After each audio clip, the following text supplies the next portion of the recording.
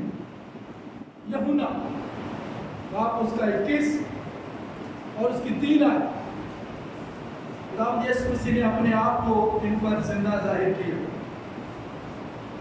پترس کیا کہتا ہے؟ میں اس آیت کو پڑھتا ہوں، سنیے ذرا۔ اب تو خداوند یسوع مسیح اس کے سامنے کھڑے ہیں، جی اٹھنے کے بعد ملاقات کر رہے ہیں اس سے، اپنے آپ کو اس پر ظاہر کیا۔ یوحنا 21 کی 3، شمعون پترس نے ان سے کہا میں مچھلی کے شکار ہو جاتا۔ کیوں؟ یہ کیوں پیچھے جا رہا ہے؟ یہ کیوں پیچھے گیا؟ مریم مگدلینی کیوں نہیں واپس گئے؟ اس سے سبق کیا سیکھتے ہیں؟ پترس کی زندگی میں 2 غلطیاں تھیں۔ اس کی زندگی میں نے 2 ہی نکالی، ویسے کافی، کیونکہ صبح میں اتنا ٹائم نہیں تھا تو میں نے مریم مگدلینی کو زیادہ فوکس کیا۔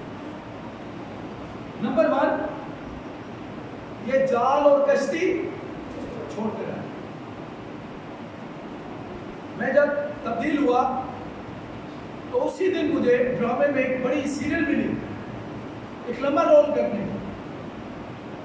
اب میں اس سوچ میں تھا کہ اگر میں نے یہ ڈرامہ سیریل کر لی تو میں فیمس ہو جاؤں۔ دوسری طرف یہ تھا کہ مسیح نے مجھے بدل دیا، میں نے چھوڑا۔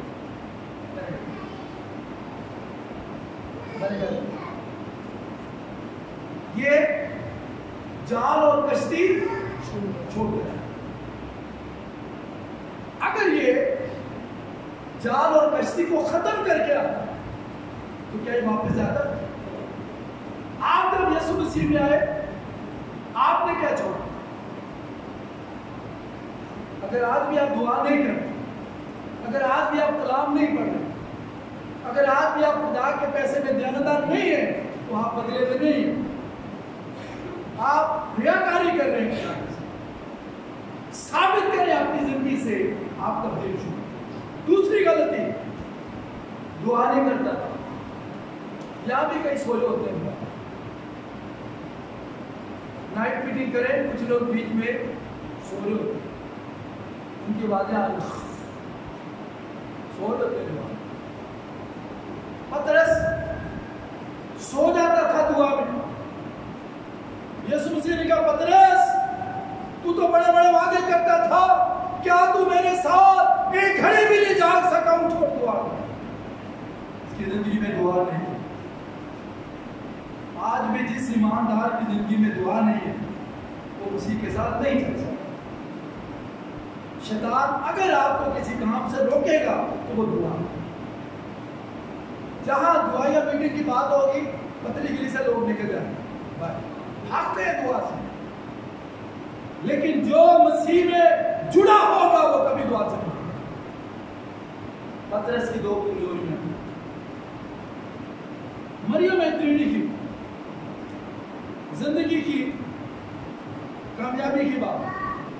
پہلے میں آپ کو اس کے ڈیپتھ کے تعلق سے بتا دوں۔ 2 لوگوں کا خیال ہے، 2 لوگوں کے خیال ہے۔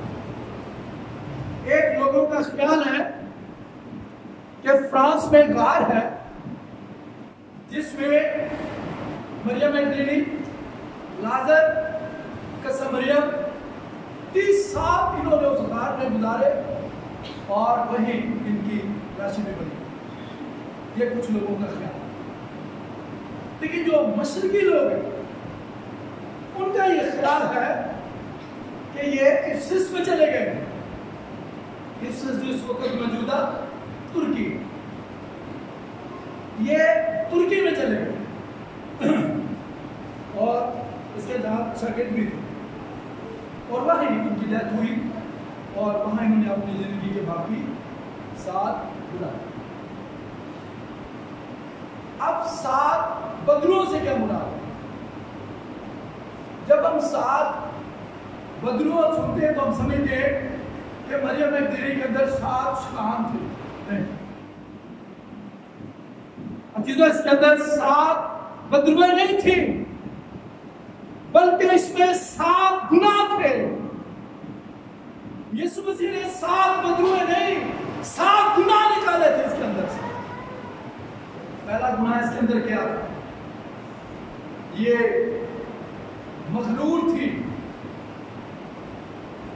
اپنے آپ کو کچھ سمجھتی تھی. ایوب نبی کے اندر، جس کو لوگ نہیں مانتے، کہیں نہیں مانتے، 52 ٹائمز اس نے میرا اور مجھے لفظ استعمال کیا تھا، جس کی وجہ سے اس کو دکھ میں گزرنا پڑا. اس کے کو جب خدا نے شفا دی تو خدا نہیں چاہتا تھا کہ وہ ٹھیک ہو. خدا کو پتا تھا جب یہ ٹھیک ہوگا تو کیا ہو جائے گا؟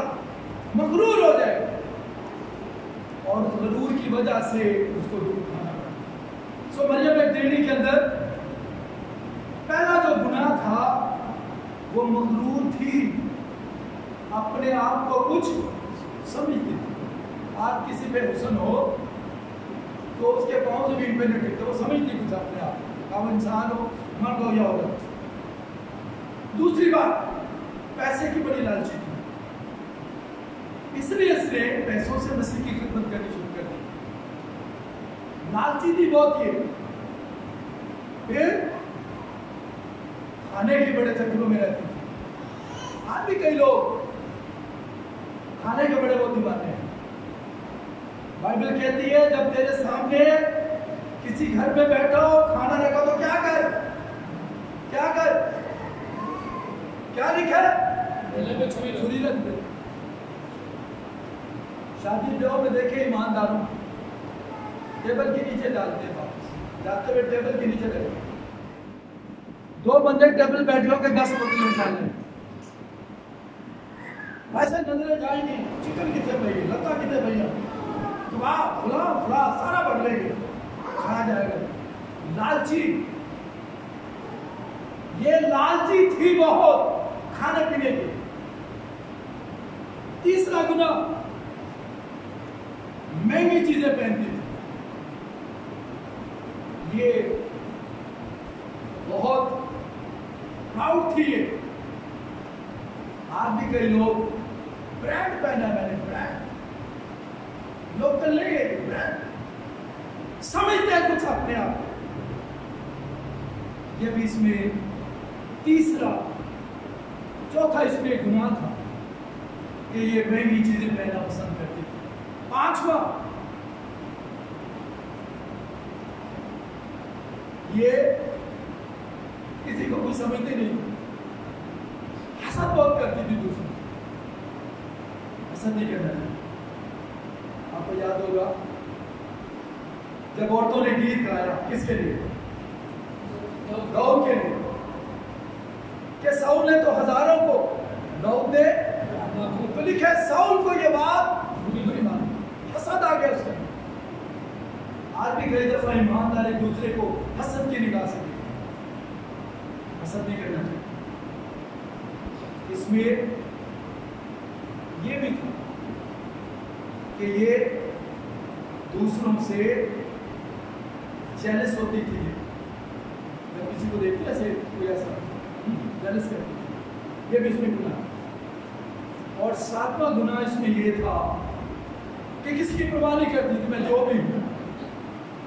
بیسیکلی یہ کسبی تھی. یہ جنٹائل ہو گئی تھی. اس کو پتا تھا کہ میرے خاندان یہودی ہے، لیکن اس نے اپنا طور طریقہ بدل لیا. بدلوا نہیں تھا. آج اگر کسی کے اندر لالچ ہے، حسد ہے یا پیسے کا ہے، وہ بدلو ہے اس کے اندر. تو خداوند یسوع مسیح نے اس کے اندر سے یہ 7 گناہ نکالے تھے. 7 بدلویں نہیں تھی، یاد رکھیں. مرکز 16 باب لوگ سمجھتے ہیں 7 بدلویں. 7 بدلویں سے مراد 7 گناہ تھے اس کے اندر. مرکز اب آپ پریشان ہو جائیں گے کہ بھائی نے کیا بات کر دی، لیکن ایسے ہی لوکا 16 باب، میں بہت زیادہ اسٹڈی کرتا ہوں، یہ بات کرتا ہوں، لوکا 16 باب اور اس کی آیت 9 میں کیا لکھا؟ ہفتہ کے پہلے روز جب وہ سویرے جی اٹھا تو پہلے مریم مگدلینی کو، جس میں سے اس نے 7 بدروئیں نکالی تھی، یعنی 7 گناہ نکالے تھے، بدروئیں نہیں 7۔ رب یسوع مسیح جی اٹھنے کے بعد نیچے نہیں گئے، مردے اس وقت جی نہیں اٹھے تھے، منادی ہوئی ہے لیکن کہاں ہوئی، کس وقت ہوئی ہے؟ دوسری بات، مردے جی اٹھے مگر کب جی اٹھے؟ بہت سی باتیں ہیں جو سوال بن جاتی ہیں، اس کو سمجھنے کی ضرورت ہے۔ پھر لوکا 5 باب 8 باب اور اس کی 2 آیت میں بھی لکھا، کئی دفعہ ہم پڑھتے ہیں لیکن اس کا ٹرانسلیٹ کچھ اور کرتے ہیں۔ لوکا 8 اس کی 2 میں لکھا ہے، اور بعض عورتیں جنہوں نے بری روحوں اور بیماریوں سے شفا پائی تھی، یعنی مریم جو مگدلینی کہلاتی ہے، جس میں سے 7 بدروئیں نکلی۔ اب یہ نہ سمجھ رہا کہ جگہ جگہ 7 بندے نے فیل پڑھا ہے، 7 بدروؤں سے مراد 7 گناہ تھے اس کے اندر، اور یہ جس کے اندر گناہ ہے وہ بدروئیں ہوتی ہیں، گناہ تھے اس کے اندر 7۔ اور جب خداوند یسوع مسیح نے اس عورت کے اندر سے یہ 7 گناہوں کو نکالا تو یہ تبدیل شدہ ہوتا ہے۔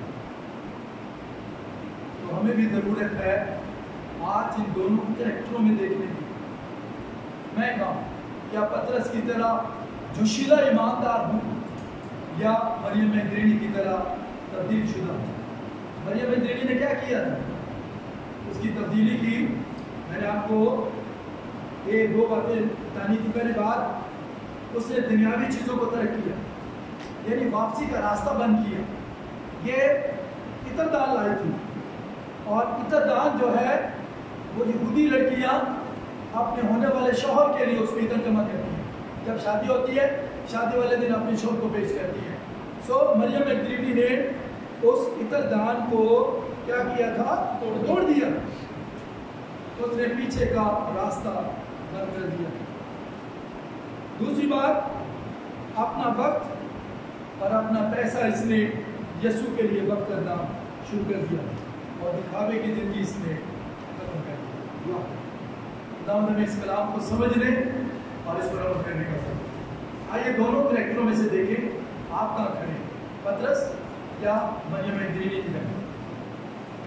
مریم مگدلینی میں 7 گناہ تھے، 7 بدروئیں نہیں تھی، 7 گناہ۔ سو وہ 7 گناہ جب خدا نے اس میں سے نکالے تو وہ ایک تبدیل شدہ ہوتا ہے۔ سو میرے آپ میں سے بھی یسوع مسیح نے بدروؤں کو ان 7 گناہوں کو نکالا ہوگا۔ اس میں تو 7 کے بدلے کتنے گناہ ہیں جو یسوع مسیح نے ٹھیک کیے۔ اب ہمیں بھی تبدیل ہو، پطرس کی طرح نہیں، پچھلی چیزوں کو ختم کر کے آئیں اور خدا کے نام، اس کے جلال اور اس کی عزت کے لیے استعمال۔ آئیے دعا کریں، 2 شکر گزاری کریں۔